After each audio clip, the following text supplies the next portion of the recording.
प्रेक्षकांनो, लपंडाव या मालिकेच्या पुढच्या भागामध्ये आपल्याला जबरदस्त ट्विस्ट पाहायला मिळणार आहे.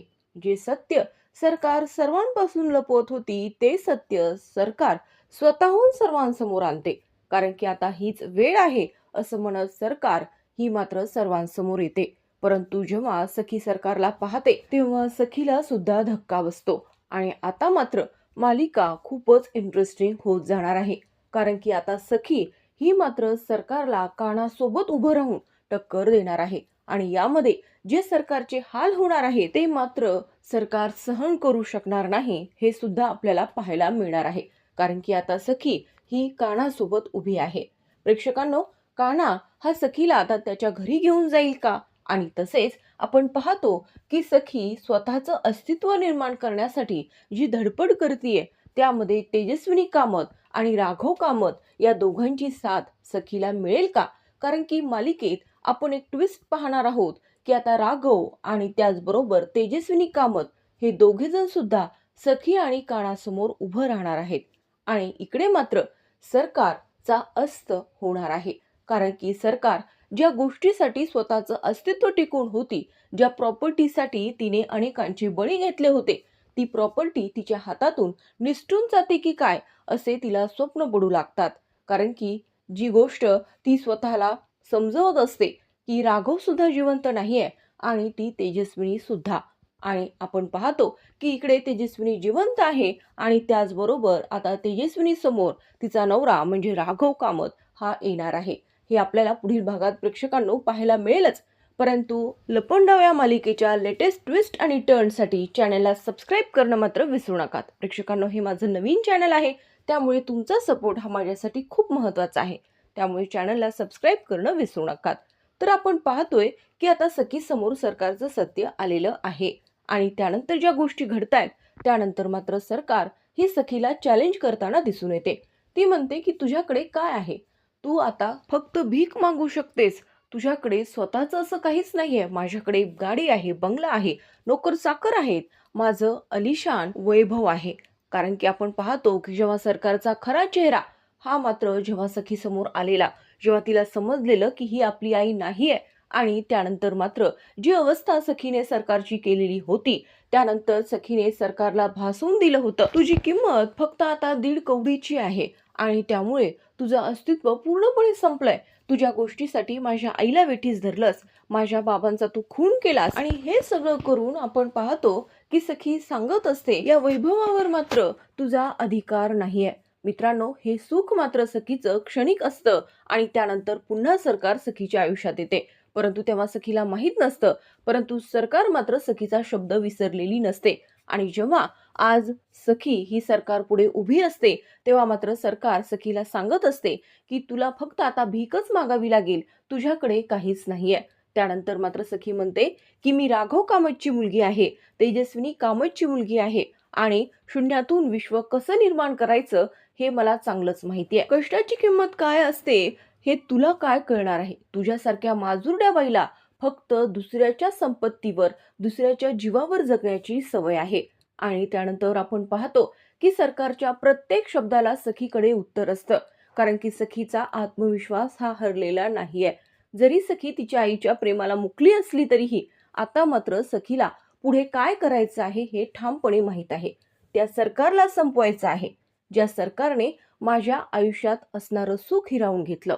आणि आता मात्र सखीसोबत तिचं कुटुंब आणि त्याचबरोबर तिचं प्रेम म्हणजे कबीर किर्लोस्कर सुद्धा ठामपणे उभं राहणार आहे. सखी निर्णय घेते आणि पुढे तिच्या आयुष्यात चालण्याचा ती प्रयत्न करणार आहे. आणि त्याचबरोबर ती आता नोकरी सुद्धा करण्याचा विचार करते. आणि आपण पाहतो की आता ती कबीर किर्लोस्कराच्या कंपनीमध्येच नोकरी करणार आहे. तिने अनेक इंटरव्ह्यू दिलेले असतात आणि अनेक इंटरव्ह्यू ती देत सुद्धा असते. हे आपल्याला पुढील भागात पाहायला मिळतं. आणि जेव्हा ही गोष्ट कबीर किर्लोस्करला समजते तेव्हा कबीर मात्र सखी ही त्याच्याकडेच काम करेल याची पूर्णपणे व्यवस्था करतो. आणि जेव्हा सखी ही इंटरव्ह्यूसाठी कबीर किर्लोस्करांच्या कंपनीमध्ये येते तेव्हा कबीर हा समोर तिथे बसलेला असतो आणि सखी सांगते की मी इथे इंटरव्ह्यूसाठी आलेलो आहे. तेव्हा मात्र कबीर म्हणतो की मी अनेक वेळा बघितलंय की जेव्हा बायको ही नवऱ्याची शाळा घेत असते, परंतु आता नवरा बायकोची शाळा घेणार आहे, तो प्रश्न विचारणार आहे, हे खूपच इंटरेस्टिंग होणार आहे, असं म्हणत कबीर सखी समोर येतो. सखीलाही धक्का बसतो आणि तिलाही आश्चर्य वाटतं. तर आता प्रेक्षकांनो, जे प्रेम दोघांच्या मनामध्ये गुंतलेलं आहे ते मात्र आता बहरताना दिसून येणार आहे. कारण की सखी ही कबीर किर्लोस्करांच्या कंपनीमध्ये काम करणार आहे. सरकारला गुडघ्यावर टेकवण्यासाठी सखीनं ही जी शपथ घेतलेली आहे तिला साथ कबीरची असणार आहे आणि कबीरलाही हेच हवं होतं. जेव्हा सरकारला सगळीकडून आपण हरू आणि ज्या वैभवाचा ती माज करतीये, ज्या वैभवासाठी तिने सगळ्यांना अडचणीत आणलंय, त्याच वैभवाला ती मुकणार आणि तेव्हाच ती सरकार हरणार, असं आपण पाहतो कबीर आणि सखीने विचार केलेला असतो. कारण की सरकारला हरवून सुद्धा सरकारने कपटी कारस्थानं करून पुन्हा एकदा स्वतःचं अस्तित्व निर्माण केलेलं असतं. आता मात्र ही गोष्ट अशी घडणार नाहीये. त्या सरकारला पूर्णपणे संपवण्यासाठी तिच्या वैभवावरच घाव घालावा लागेल, हे आपण पाहतो की सखी आणि काणाला कळालेलं असतं.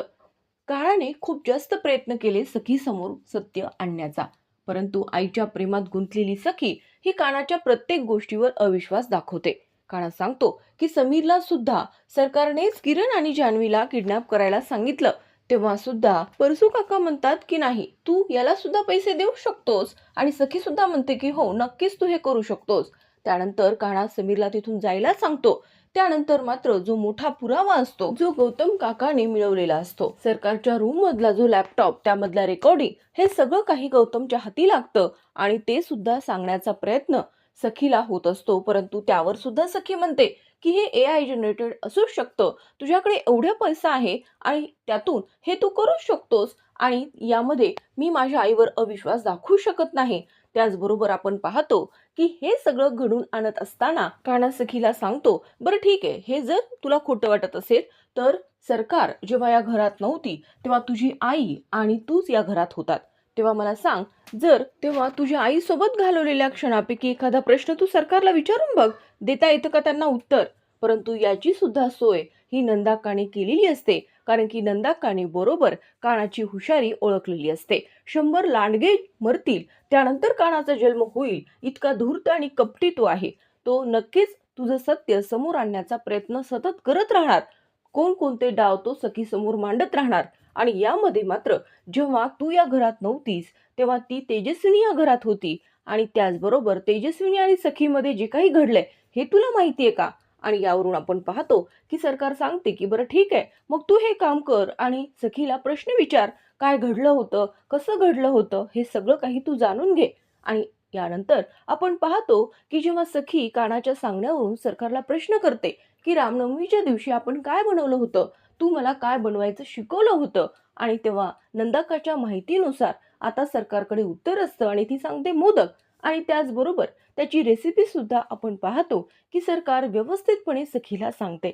आता मात्र सखीचा पूर्ण विश्वास होतो की हा काना खोटंच बोलतोय. कानाचा मात्र संताप होतो आणि काना म्हणतो की ठीक आहे, सगळ्यांनी डोळ्यावर पट्टी बांधलीच आहे तर मीच या सरकारला संपवून टाकतो, तेव्हाच सगळं सत्य हे समोर दिसेल. आपण पाहतो की कानाचा राग हाडावर झालेला असतो आणि त्यानंतर काना मात्र किचन मधला चाकू घेऊन सरकारला मारण्याचा प्रयत्न करतो. परंतु समोर त्याला दिसतं तर तिथे विषाची बॉटल असते आणि आपण पाहतो की ते विष मात्र आता सखीच्या पोटात गेलेलं असेल, कारण की खीर सुद्धा लाल पडलेली असते. आणि त्यानंतर मात्र काना म्हणतो की म्हणजे तू खिरीमध्ये विष टाकलंच होतंस. आणि आपण पाहतो की सखीने मनस्विनी म्हणजे सरकारच्या सांगण्यावरून ती खीर खाल्लेली सुद्धा असते.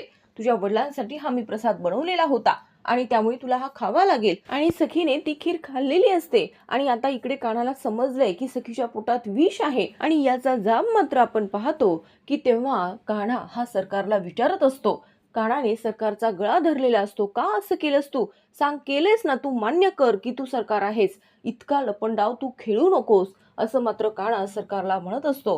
परंतु आता सखीचा राग अनावर होतो आणि सखी मात्र तिच्या आईला कानाच्या तावडीतून सोडवते, कारण की कानाने गळा धरलेला असतो, सरकारला श्वास घ्यायला त्रास होत असतो. आणि सखी मात्र तिच्या आईला कानाच्या तावडीतून सोडवते आणि त्याचबरोबर ती कानाच्या थोबाडीत सुद्धा मारते. चालता हो इथून, असं म्हणत आपण पाहतो कानाला सखी घराबाहेर काढते. आणि त्यानंतर सरकार सुद्धा सखीला म्हणत असते की मी तुझ्या वडिलांच्या श्राद्धच्या दिवशी तुला मारण्याचा प्रयत्न करेल.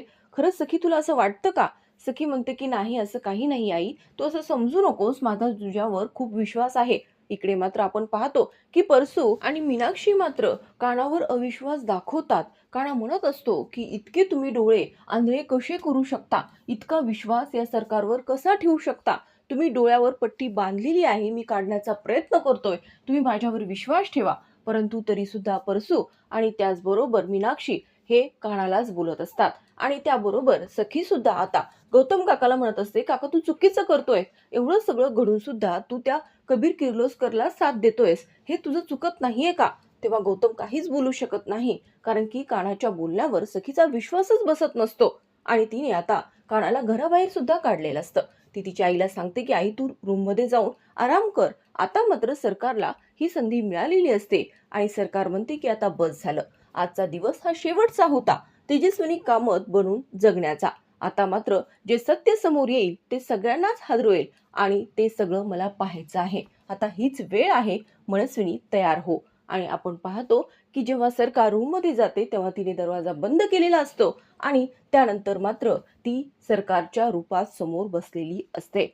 आणि इकडे सखीला तिच्या आईची काळजी वाटते म्हणून ती रूम मध्ये जाते आणि इकडे मात्र कान्हा हा दरवाजा उघडण्याचा प्रयत्न करत असतो, कारण की त्याला माहित असतं की सखीच्या पोटात विष आहे. आणि आपण पाहतो की कान्हा दरवाजा तोडण्याचा प्रयत्न करत असतो, कारण की सखीने गौतम काकाला शपथ दिलेली असते, जर तू दरवाजा उघडलास तर माझं मेलेलं तोंड पाहशील. आणि त्यामुळे गौतम सुद्धा दरवाजा उघडू शकत नसतो. आणि इकडे जेव्हा सखी ही सरकारच्या समोर जाते तेव्हा तिला दिसतं की ही सरकार आहे. आणि त्यानंतर ती म्हणते की म्हणजे खरंच तू माझी आई नाही आहेस. आणि त्यानंतर मात्र सरकार म्हणते की कसं वाटलं मनस्विनी, सॉरी, सरकारचा हा खेळ आता तू संपणार आहेस, आरशात बघ, असं म्हटल्यानंतर सखीच्या नाकातून तोंडातून रक्त निघत असतं आणि सखी कोलमडते. आणि तेवढ्यातच इकडे कान्हा दरवाजा उघडून आतमध्ये येतो आणि त्याचबरोबर सखीच्या समोर गेल्यानंतर मात्र सखीला घेऊन हॉस्पिटलमध्ये जातो. तोपर्यंत घरातल्या आता सगळ्यांनाच समजलेलं असतं की ही खरी सरकार आहे.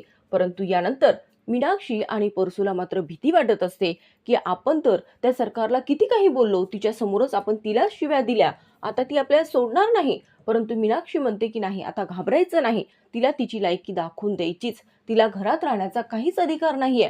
तिने सखीला मारण्याचा प्रयत्न केला, आज जी सखीची अवस्था आहे ती त्या सरकारमुळे, आणि त्यामुळे मी तिला जिवंत सोडणार नाही, असं म्हणत मीनाक्षी आणि परसू हे मात्र सरकारला बोलण्यासाठी जात असतात. ते कानाची माफी सुद्धा मागतात. काना माफ कर, तुझ्यावर अविश्वास दाखवला. काना म्हणतो की जर तुम्ही विश्वास दाखवला असता तर आज सखीवर ही वेळ आली नसती. आणि त्याचबरोबर आपण पाहतो की परसू म्हणतो की काना काळजी करू नकोस, त्या सरकारला धडा शिकवल्याशिवाय आता शांत मी बसणार नाही, असं म्हणत मात्र परसू आणि मीनाक्षी हे सरकारकडे जात असतात. इकडे कानाला खूप वाईट वाटत असतं आणि काना म्हणतो की जर माझ्या सखीला काही झालं ना तर माझ्या वडिलांची शपथ घेऊन सांगतो, त्या सरकारचे तुकडे तुकडे करेल. गौतमला वाटतं की याचे वडील सुद्धा आहेत, असं मात्र गौतमला वाटू लागतं. प्रेक्षकांनो, गौतम आणि काना खूप जास्त काळजीत दिसून येतात आणि इकडे मात्र मीनाक्षी आणि परसू हे घरी गेलेले असतात. सरकार मात्र रिलॅक्स असते आणि त्याचबरोबर नंदाक्का म्हणते की जर त्या सखीला काही झालं तर आपण पोलीस स्टेशनमध्ये जाऊ. आणि त्याचबरोबर सरकार म्हणते की नाही, असं काही होणार नाही, आपण काय केलं आहे, जे विष घातलं ते मी घातले हे कशावरून, आणि जी खीर प्यायली आहे सखी ती स्वतःहून ती पिली आहे तिने, मी तिला दिली नव्हती. तिथे वेदू असते, वेदूचाही संताप होत असतो की ही किती निर्दयी बाई आहे. आणि त्याचबरोबर आपण पाहतो की तिथे मीनाक्षी परसू आल्यानंतर परसू म्हणत असतो की तुझी एवढी हिंमत आहे, तिथे सखी मरणाच्या दारात आहे आणि तू इथे मस्त जेवण करतेस, का केलंस हे सगळं, असं काय लायकी आहे तुझी, चल चालती हो इथून, असं म्हणत मीनाक्षी सुद्धा सरकारच्या हातातला चमचा खाली पाडते आणि ती म्हणते की मी तुला जगू देणार नाही. तर आता प्रेक्षकांनो, ही सरकार परत आलेली आहे आणि ती मात्र तितक्यात जास्त तिच्या कपटी भावनेने परत आलेली आहे, कारण की तिला माहित होतं की सरकार ही समोर असताना सुद्धा सगळ्यांनी काय काय बोललेलं आहे आणि ती सुद्धा परसू आणि मीनाक्षीला अडचणीत टाकण्याचा प्रयत्न करणारच आहे आणि पुन्हा एकदा सरकार उभी राहणार आहे. परंतु आता तिला टक्कर देण्यासाठी दुसरं तिसरं कोणीही नसून सखी कामत उभी राहणार आहे. आपण पाहतो की सरकार ही सखीला आता जेव्हा सखी बरी होणार त्यानंतर मालिका ही एका वेगळ्याच टर्नवर येणार आहे, कारण की आता सखीला सत्य समजलं आहे आणि स्वतःच्या आईला न्याय मिळवून देण्यासाठी ती मात्र आता सरकारशी लढणार आहे. यामध्ये सखीची हार होणार का जीत हे पाहणे इंटरेस्टिंग होणार आहे. आणि जेव्हा तेजस्विनी कामत आणि राघव कामत जेव्हा सखीसमोर उभं राहतील त्यानंतर सरकारची काय अवस्था होईल हे सुद्धा पाहणे इंटरेस्टिंग होईल. तर आता प्रेक्षकांनो, लपंडाव या मालिकेचे लेटेस्ट ट्विस्ट आणि टर्न पाहण्यासाठी चॅनलला सबस्क्राईब करा. व्हिडिओ आवडला असेल तर व्हिडिओला लाईक आणि शेअर करायला मात्र विसरू नका.